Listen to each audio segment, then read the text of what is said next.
सागर बूंद समय के 5वें खंड में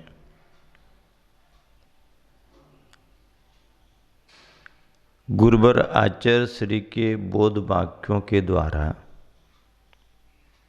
आप सभी को जिन भावों की प्रेरणा मिल रही है वो भाव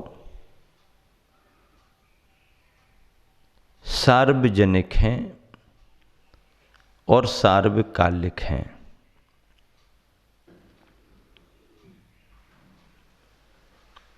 आज के दिन प्रेरणा दी जा रही है, चोर से नहीं,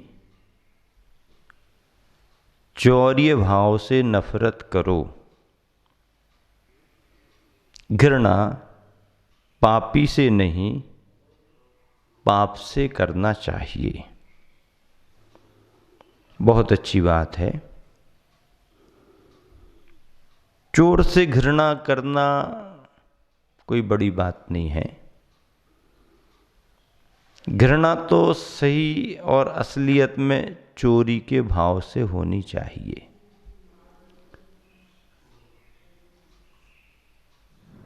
चोरी का भाव ही महत्वपूर्ण है।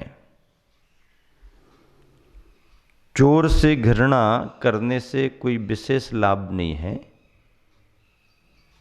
अगर हमारे अंदर चोरी के भाव करने के प्रति घृणा आ गई तो चोर से हमारे को कोई हानि नहीं।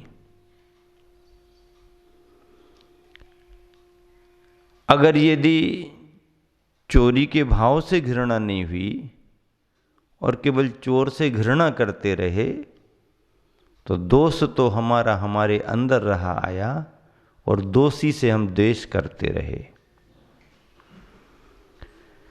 घृणा पापी से नहीं, पाप से करना चाहिए।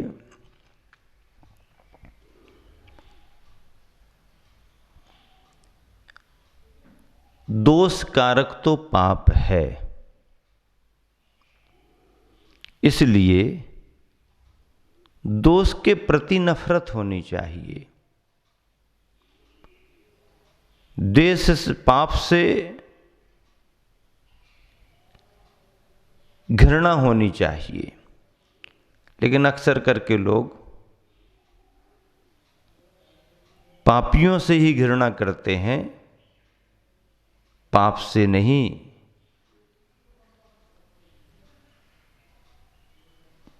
घृणा तो करना ही नहीं है किसी से, लेकिन यदि बचाव करना है तो पापियों से भी बचाव करें और उससे ज़्यादा पाप वृत्ति से बचाव करें। अगला बोध वाक्य है, पकड़ना अर्थात मोह आसक्ति चोरी है। पकड़ने का भाव, संचय की वृत्ति, मोहासक्ति चोरी है। जानना चोरी नहीं है, केवल जानकारी रखना चोरी नहीं है। संग्रह वृत्ति, संग्रह करने का भाव चोरी है। हमारी दृष्टि लेने के भावों से भरी है और भगवान की दृष्टि ज्ञान भाव से भरी हुई है।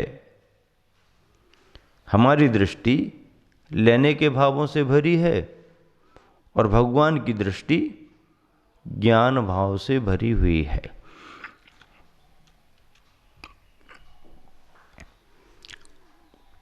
कितना बढ़िया कहा गुरुबन ने। पकड़ना, संग्रह करना, संग्रह वृत्ति रखना, मूर्छा का भाव रखना, मोहाशक्ति, ये चोरी है। जानना चोरी नहीं है, जानकारी रखना चोरी नहीं है। हमारी दृष्टि लेने के भावों से भरी है और भगवान की दृष्टि ज्ञान भाव से भरी हुई है। भगवान के ज्ञान में केवल ज्ञान भाव है और हमारे ज्ञान में ज्ञान भाव तो है ही, लेकिन संग्रह भाव भी है। छद्मस्त के ज्ञान में और सर्वज्ञ अरहंत भगवान के ज्ञान में यही अंतर है। सर्वज्ञ भगवान, अरहंत भगवान का ज्ञान जो है वह पदार्थों को जानता है। भगवान के ज्ञान में पदार्थ झलकते हैं। भगवान का ज्ञान पदार्थ की ओर नहीं जाता, पदार्थ भगवान के ज्ञान में झलकते हैं, ये बात अलग है। लेकिन छद्मस्तों के साथ अलग स्थिति है। छद्मस्तों का छद्मस्त ज्ञान पदार्थ की ओर जाता है, पदार्थ को पकड़ने का प्रयास करता है, पदार्थ को जानने का प्रयास करता है। छद्मस्तों के ज्ञान में प्रयास है और सर्वज्ञ अरहंतों का भगवान का ज्ञान प्रयास रहित है, सहज है। गुरुवर आचार्य ने इसी बात को मूक माटी में बहुत अच्छे तरीके से स्पष्ट किया है। ज्ञान पदार्थ का ज्ञान में झलक आना ही परमार्थ है, क्रीड़ा है, सुख है। और ज्ञान का पदार्थ की ओर ढुलक जाना ही परम आर्त है, पीड़ा है, दुख है।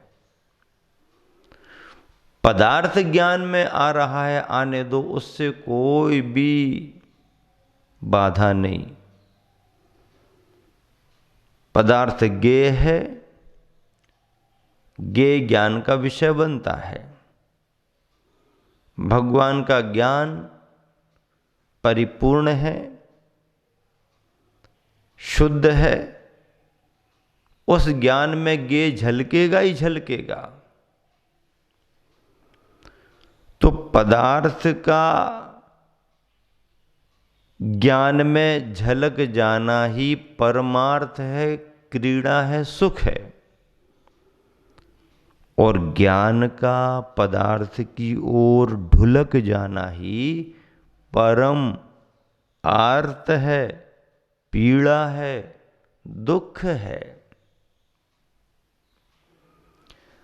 दर्पण में कुछ दिखाई दे रहा है तो दर्पण को उससे कोई बाधा नहीं। दर्पण में आम दिख रहा, कोई बाधा नहीं। दर्पण में अमरूद दिख रहा, कोई बाधा नहीं। दर्पण में अंगूर दिख रहा है, अनार दिख रहा है, कोई बाधा नहीं। जल दिख रहा है, अग्नि दिख रही है, कोई बाधा नहीं। दर्पण के अंदर अग्नि दिख रही है तो दर्पण गर्म हो गया होगा ना। अग्नि दिखने से दर्पण गर्म नहीं होगा, अग्नि के निकट दर्पण रखा होगा तो गर्म हो जाएगा। अग्नि तो बहुत दूर से भी दिखाई दे सकती है, बहुत दूर की अग्नि दर्पण में आ सकती है, दिखाई दे सकती है। बहुत दूर से यदि अग्नि दर्पण में दिखाई दे रही है तो दर्पण के लिए कुछ नहीं। दर्पण के अंदर तो दिख रही अग्नि तो दर्पण गर्म हो जाएगा, गर्म हो गया होगा, नहीं। दिखने मात्र से दर्पण गर्म नहीं होगा। तो दर्पण कब गर्म होगा? जब अग्नि दर्पण के निकट आए या दर्पण अग्नि के निकट पहुंच जाए, हीट उसकी लगने लगेगी तो दर्पण गर्म हो जाएगा।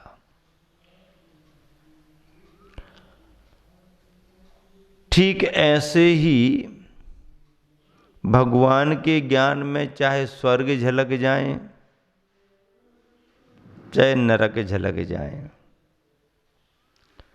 अच्छे दिखने पर स्वर्ग में राग नहीं होगा, और बुरे दिखने पर नरक के द्वेष नहीं होगा, क्योंकि सर्वज्ञ का ज्ञान है।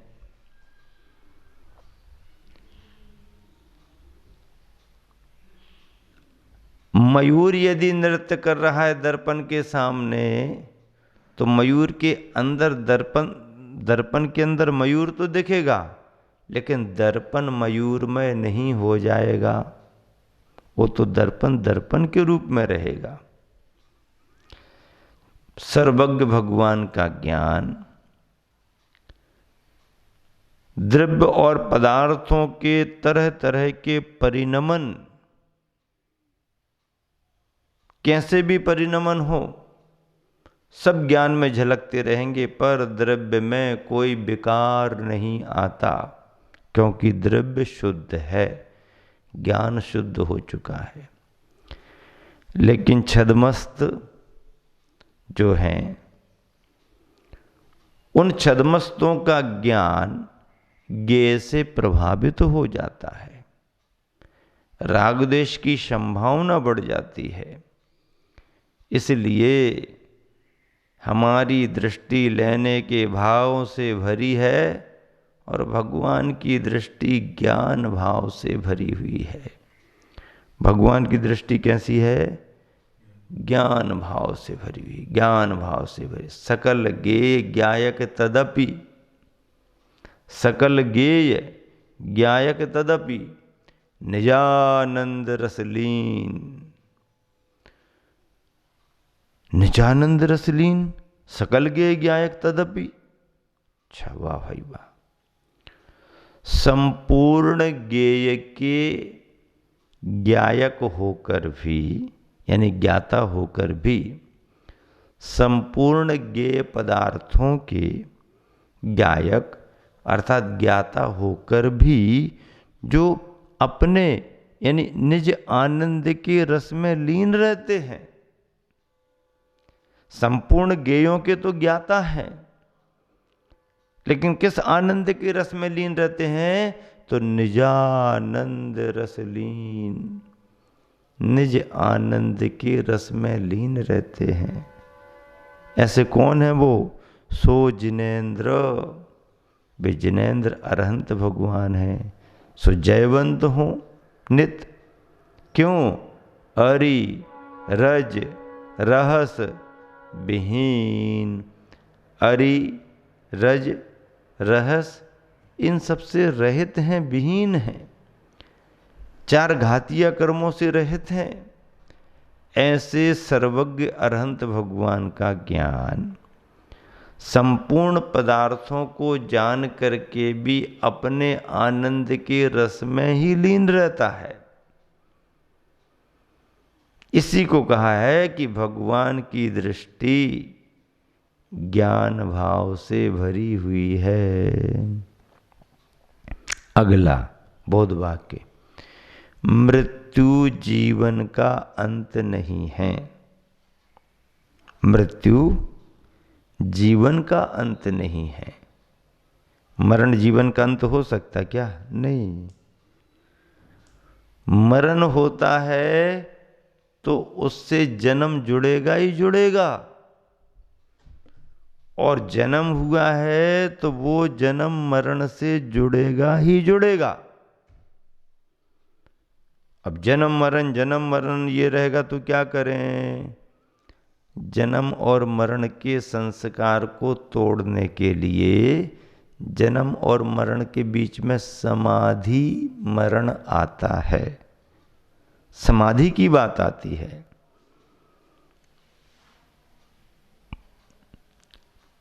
मरण हुआ है तो जन्म होगा ही होगा, और जन्म हुआ है तो मरण होगा ही होगा। अब जन्म तो हो गया, आगे मरण ना हो, तो आगे मरण ना हो तो अपने मरण को समाधि मरण बना लो। समाधि मरण बना लो। हाँ, एक बार यदि तुमने मरण को समाधि मरण बना लिया तो मरण सीमित हो जाएंगे। मरण कैसे हो जाएंगे? सीमित हो जाएंगे। उत्कृष्ट से 7-8 भव और जघन्य से 2-3 भव, क्योंकि समाधि मरण कर लिया। समाधि मरण का मतलब क्या है? व्रती बन करके जो मरण किया जाता है वो समाधि मरण होता है। व्रती बन करके दूसरी प्रतिमा के व्रत यदि धारण कर लिए और ऐसे व्रती बनकर के यदि तुम्हारा मरण हुआ तो व्रती का मरण समाधि मरण माना जाता है। समाधि की पद्धति है, समाधि की भावना है, समाधि का अपना सिद्धांत है। ऐसे व्रतों के साथ पश्चिम संलेहन मरणम कहा है। व्रती वो श्रावक श्राविका पश्चिम अंत में आखिरी समय संलेखना का मरण करे, संलेखना पूर्वक मरण करे। काय की संलेखना करे और कसायों की भी संलेखना करे, दोनों को क्रस करे। ऐसी संलेखना समाधि मरण वृत्ति का यदि एक बार निर्दोष रीति से हो गया तो ज़्यादा से ज़्यादा 7-8 भव अथवा 2-3 भवों में भी मोक्ष जा सकता है। व्रती नहीं बनेंगे और अच्छे से मरण हो गया तो क्या कहलाएगा? व्रती नहीं बने और अच्छे से मरण, शांति से मरण हो गया तो समाधि मरण तो नहीं कहलाएगा, शुभ मरण, शांति से मरण माना जाएगा। उसे शांति समता का मरण कह सकते हैं। कसायों के समन से जो हुआ है शांति समता का मरण या शुभ मरण कह सकते हैं। हाँ, क्यों? क्योंकि व्रती नहीं बना ना, और व्रती नहीं बना तो अव्रती असंयमी का शुभ मरण तो हो सकता है, समाधि मरण नहीं होता। मरण को समाधि मरण बनाने के लिए उस भव्यात्मा को व्रती बनना ही पड़ता है, व्रती बनना ही पड़ता है। व्रती बने बगैर समाधि की प्राप्ति नहीं होती है। तो यहां पर कहा जा रहा कि मृत्यु जीवन का अंत नहीं है। मृत्यु की यदि मृत्यु करनी है तो एक बार समाधि मरण करना होगा, और समाधि मरण से यदि किसी का अंत हुआ तो जन्म सीमित हो जाएंगे, फिर किसी न किसी पर्याय में मुनि बन करके केवल ज्ञान के साथ निर्वाण को पाएगा। मृत्यु जीवन का अंत नहीं है, वह तो मात्र ड्रेस और एड्रेस का बदलना है। ड्रेस बदल गई, एड्रेस बदल गया, इसी का नाम मरण है। मरण जीवन का नहीं है, मरण जीव का नहीं है, मरण तो अवस्था का है, और वह अवस्था में ड्रेस और एड्रेस चेंज होते हैं, बाकी कुछ भी नहीं बदलता है। इसी शुभ भावना से विराम देता हूँ। महावीर।